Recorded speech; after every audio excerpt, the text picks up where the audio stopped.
दोस्तों नमस्कार, आप लोग का ऑल इंडिया स्टडी में स्वागत है। आइए आज हम पढ़ेंगे यूपी टेट का सीडीपी। आज का जो प्रैक्टिस सेट है बहुत महत्वपूर्ण होने वाला है। प्रत्येक क्वेश्चन बहुत महत्वपूर्ण है।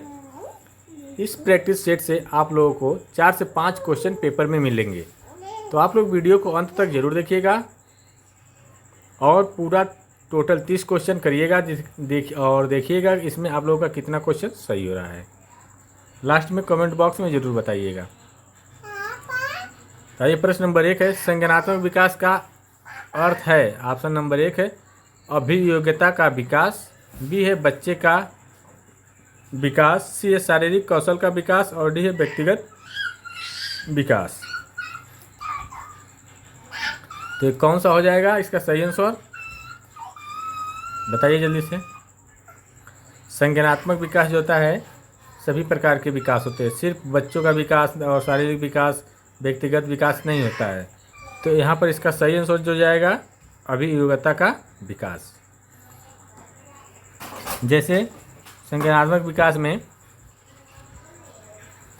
किसी समस्या को समझने, सीखने, तर्क करने, सोचने, समझने की क्षमता का विकास ही संज्ञानात्मक विकास कहलाता है। ठीक ना। प्रश्न नंबर 2 देखेंगे, तर्क, जिज्ञासा तथा निरीक्षण शक्ति का विकास होता है 6 वर्ष की आयु में, 8 वर्ष की आयु में, 11 वर्ष की आयु में, 15 वर्ष की आयु में। क्या तर्क, जिज्ञासा, निरीक्षण और जो शक्ति का विकास किस में होता है, किस वर्ष की आयु में? तो देखिए जो होता है 11 वर्ष की आयु में यह होता है। तो ऑप्शन नंबर कौन सा हो जाएगा, सी। अगला क्वेश्चन देखेंगे, निम्नलिखित में कौन सा अनौपचारिक शिक्षा का स्रोत नहीं है? करा अनौपचारिक, ठीक ना। तो ऑप्शन नंबर 1 है अभिभावकों द्वारा दी गई शिक्षा। ठीक है, तो अनौपचारिक है, क्योंकि अनौपचारिक औपचारिक का मतलब होता है, देखिए अनौपचारिक का मतलब होता है मतलब बिना किसी विधि बिना किसी क्रम से शिक्षा, ठीक ना। और औपचारिक का मतलब होता है एक क्रम से, एक क्रमबद्ध शिक्षा। बी करा है कक्षा कक्ष निरीक्षण के माध्यम से दी जाने वाली शिक्षा। सी करा है मित्र समूह द्वारा दी गई शिक्षा। ये भी क्या है, ये भी नहीं होगा। ये भी कौन सी शिक्षा है? और डी करा है पड़ोसी द्वारा दी गई शिक्षा। तो देखिए अनौपचारिक शिक्षा जो है करा है इसमें नहीं है। ये भी अनौपचारिक शिक्षा, ये भी है, ये भी है, लेकिन ऑप्शन नंबर बी जो है अनौपचारिक शिक्षा नहीं है। ठीक ना, यह एक क्रम से दी जा रहा है स्कूल में जाकर के। ठीक ना। अगला क्वेश्चन देखेंगे, यौन परिपक्वता में महत्वपूर्ण हाथ है पीयूष ग्रंथि का, उपवृक्क ग्रंथि का, गल ग्रंथि का, उपगल ग्रंथि का। तो किसका महत्वपूर्ण हाथ है? तो देखिए ये जो है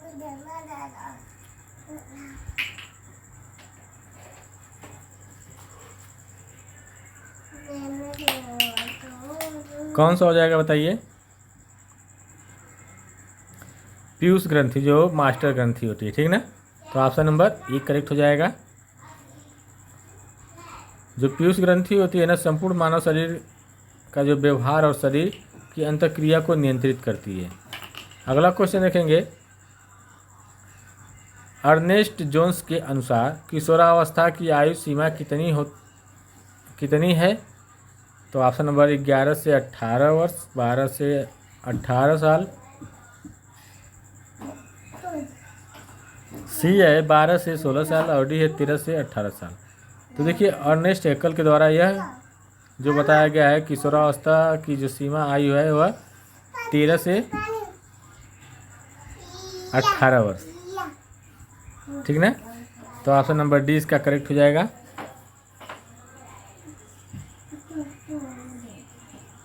यह जो है 12 से 18 वर्ष है, 13 से नहीं है। ठीक ना। अगला क्वेश्चन देखेंगे, किसी उद्दीपन के निरंतर दिए जाने से व्यवहार में होने वाला अस्थायी परिवर्तन कहलाता है। ऑप्शन नंबर 1 है अभ्यासता अधिगम अस्थाई अधिगम अभिप्रेरणा। तो क्या होता है अस्थाई परिवर्तन, क्या कहलाता है? अस्थाई अधिगम भी कहलाता है, ठीक ना। तो इसका सही जवाब क्या हो जाएगा? प्रेरणा, ठीक ना, अभिप्रेरणा इसका सही आंसर हो जाएगा। प्रश्न नंबर अगला देखेंगे। गोलमैन निम्न में से किससे संबंधित है? सामाजिक बुद्धि, संयोगात्मक बुद्धि, आध्यात्मिक बुद्धि, सामान्य बुद्धि। तो देखिए जो गोलमैन साहब है यह जो है सामाजिक बुद्धि से अभिप्रेरित है या संबंधित है। तो ऑप्शन नंबर 1 करेक्ट हो जाएगा। प्रश्न नंबर अगला देखेंगे।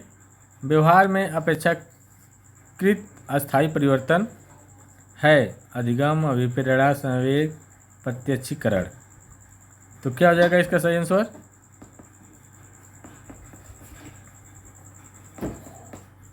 बताइए।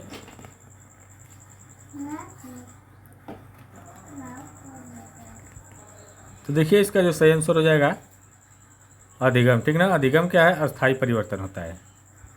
अस्थायी परिवर्तन अभिप्रेरणा होता है, ठीक ना। प्रश्न नंबर 9 है। निम्न में से कौन सा अधिगम के पठार का कारण नहीं है? तो ऑप्शन नंबर 1 है प्रेरणा की सीमा, विद्यालय का असहयोग और शारीरिक सीमा और ज्ञान की सीमा। तो कौन सा है?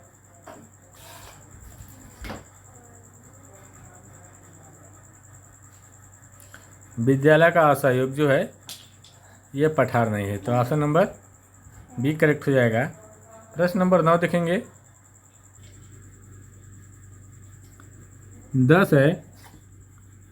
सीखने का वह सिद्धांत जो पूर्ण रूप से और केवल अवलोकनी व्यवहार पर आधारित है सीखने के सिद्धांत से संबंधित है। अवलोकनी व्यवहार पर आधारित है, ठीक, सिर्फ ये कह रहा है, ठीक ना। तो विकासवादी, रचनावादी, व्यवहारवादी, संज्ञानवादी। तो कौन सा हो जाएगा इसका सही आंसर?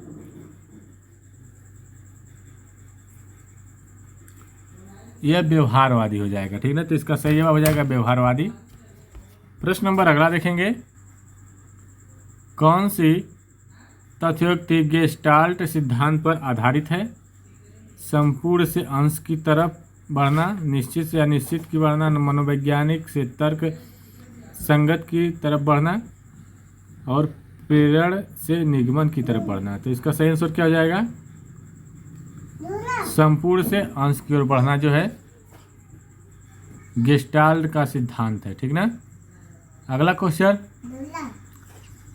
शिक्षण सबसे कम प्रभावी होगा जब शिक्षक एकाधिकारवादी होगा, विद्यार्थी निष्क्रिय रहेंगे, केवल लिखने पर बल हो, उपयुक्त सभी। तो देखिए सब में होता है। शिक्षक अगर एक बच्चे को पढ़ाएगा तो भी क्या होगा? प्रभावशाली कम होगा। अगर निष्क्रिय रहेंगे तो भी, केवल लिखने पर बल दिया जाएगा तो भी। तो ऑप्शन नंबर डी इसका करेक्ट हो जाएगा। प्रश्न नंबर 13 देखेंगे। 6 से 11 वर्ष आयु के लिए अधिगम। ऑप्शन नंबर 1 ज्ञान निर्माण की एक सक्रिय प्रक्रिया है, बी निष्क्रियता से रटने की प्रक्रिया है, डी कक्षा कक्ष में ध्यान पूर्वक सुनने की प्रक्रिया है और डी है पाठ्य पुस्तक का अध्ययन करने की प्रक्रिया है। तो ये कौन सी प्रक्रिया है? 6 से 11 वर्ष का आयु में जो अधिगम होता है,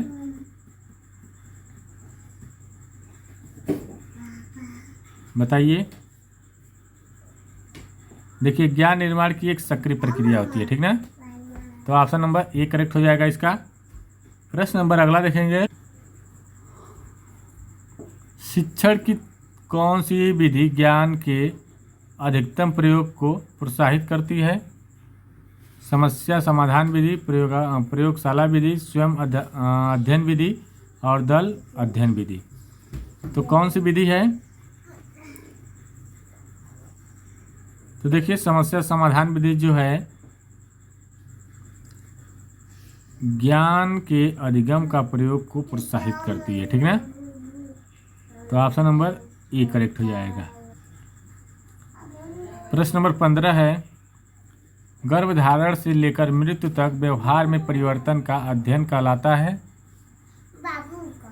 वृद्धावस्था का वैज्ञानिक अध्ययन, मृत्यु का अध्ययन, विकासात्मक अध्ययन, मनोवैज्ञानिक सामाजिक मनोविज्ञान। तो ये क्या कहलाता है? विकास, विकासात्मक, ठीक ना। आइए अगला क्वेश्चन देखेंगे।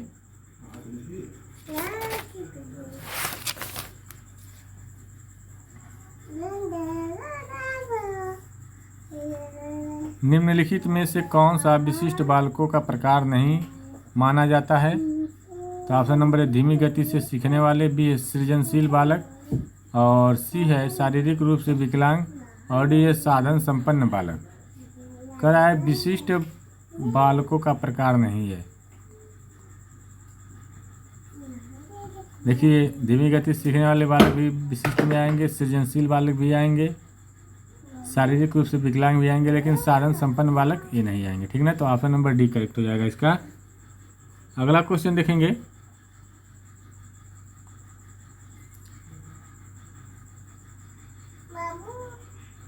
देखिए वीडियो अच्छी लग रही है तो चैनल को लाइक शेयर सब्सक्राइब आप लोग जरूर करिए और अपने दोस्तों को जरूर शेयर करिए, क्योंकि कोई भी परीक्षा पास करने के लिए प्रैक्टिस करना बहुत ज़रूरी है। प्रश्न नंबर 17 है, वो बच्चे जिनकी मानसिक आयु उनकी कालानुक्रमिक आयु से कम होती है कहलाती है प्रतिभाशाली, सामान्य, अधिगम, अपंगतायुक्त और मंदित बालक। कह रहा है जिसकी जो आयु होती है कम होती है, ठीक ना। तो इसका मतलब क्या है?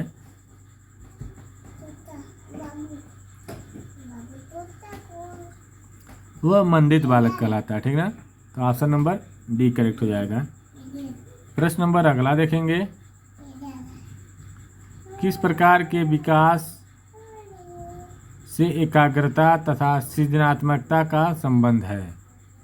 सामाजिक विकास, बौद्धिक विकास, नैतिक विकास, संज्ञानात्मक विकास। तो बताइए। ये जो है नैतिक विकास, ठीक ना। अगला क्वेश्चन देखेंगे।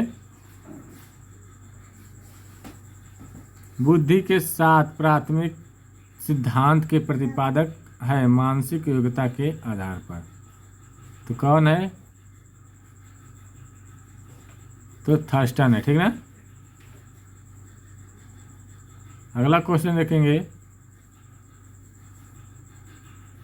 प्रक्षेपण विधियाँ उपयोग की जाती है के आकलन के लिए बुद्धि के अभिवृत्ति या मनोवृत्ति, व्यक्तित्व और अभिरुचि। किसके लिए की जाती है? व्यक्तित्व के लिए, ठीक ना।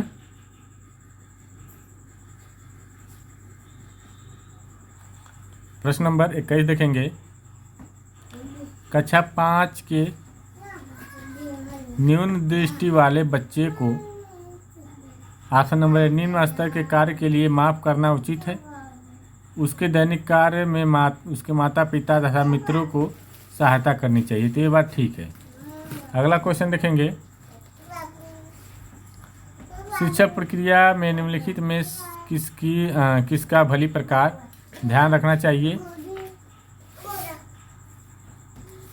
तो ऑप्शन नंबर है विद्यार्थियों की सक्रिय सहभागिता, अनुशासन और नियमित उपस्थिति, गृह कार्य की जांच में लगन, और डी है विषय वस्तु का कठिनाई स्तर।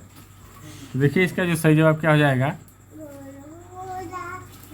शिक्षण प्रक्रिया में किसका भली प्रकार ध्यान रखना चाहिए? विद्यार्थियों की सक्रिय सहभागिता का, ठीक ना। प्रश्न नंबर 23 देखेंगे।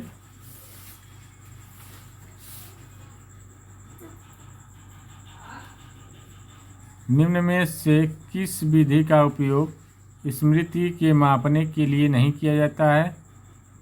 प्रत्याहान विधि, तार्किक विधि, पहचान विधि, पुनर्सीखना विधि। तार्किक भी सीखने में होता है, पहचान भी सीखने में होती है, पुनः सीखने की भी। लेकिन ऑप्शन नंबर ए प्रत्याहान विधि ये नहीं हो जाएगा। ऑप्शन नंबर ए करेक्ट हो जाएगा, ठीक ना।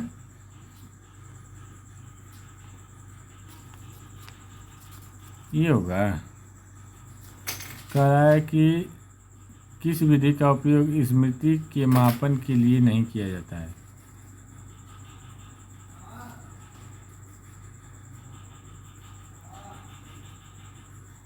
तो ये हो जाएगा, ठीक है। तार्किक होगा। इसका सही आंसर क्या हो जाएगा? तार्किक, ठीक ना। करा स्मृति वह योग्यता होती है जो पूर्व अनुभव अथवा अधिगम से सीखी गई बातों को संचित करने तथा कालांतर में उसका चेतन जगत में प्रयोग करने से संबंधित होता है, ठीक ना। प्रश्न नंबर 24 देखेंगे।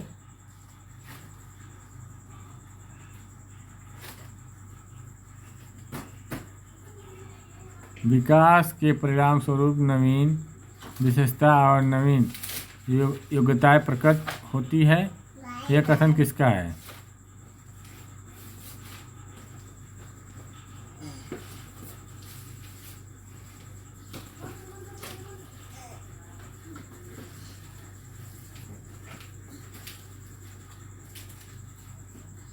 इसका सही जवाब क्या हो जाएगा?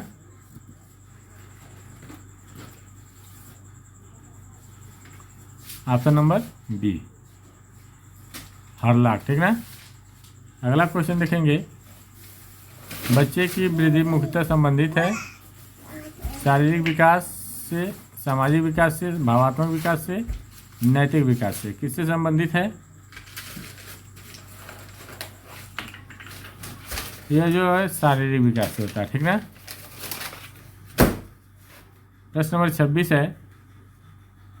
विभिन्न योग्यताओं एवं रुचियों वाले विद्यार्थियों हेतु कौन सा मूल्यांकन अधिक उपयोगी है?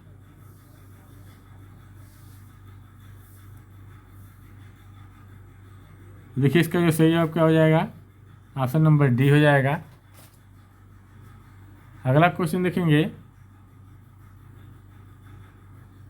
1882 ईस्वी में किस मनोवैज्ञानिक द्वारा लंदन में मानवीय विशेषताओं का अध्ययन करने के लिए प्रयोगशाला का निर्माण किया गया?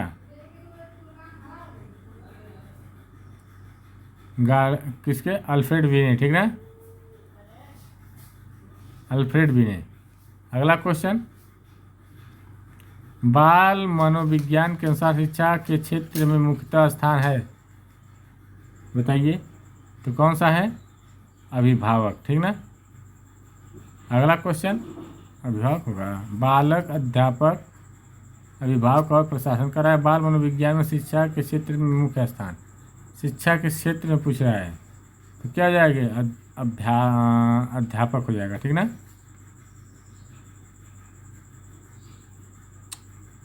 नींद बहुत आ रही है, पढ़ाने में बहुत दिक्कत हो रही है, इसमें क्या हो रहा है? करा है बाल मनोविज्ञान के अनुसार शिक्षा के क्षेत्र में मुख्य स्थान। देखिए शिक्षा के क्षेत्र में बालक ही मुख्य स्थान होता है, ठीक ना। जब बालक सीखेगा, रुचि रहेगा, तभी अध्यापक पढ़ा सकता है, ठीक ना। प्रश्न नंबर। आवृत्ति वितरण को रेखांचित द्वारा प्रदर्शित करने की विविध विधियों में से एक विधि है, तो कौन सी है? स्तंभाकृत विधि, ठीक ना। तो ऑप्शन नंबर बी हो जाएगा। आज का आखिरी क्वेश्चन। शारीरिक विकास को प्रभावित करने वाला कारक कौन सा है? कौन सा कारक है?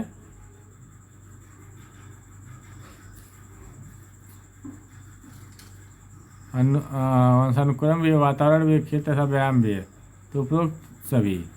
देखिए टोटल 30 क्वेश्चन थे। अगर जो भी गलती हुई उसको क्षमा करिएगा। अगर वीडियो अच्छी लगी चैनल को लाइक करिए, सब्सक्राइब करिए, शेयर करिए।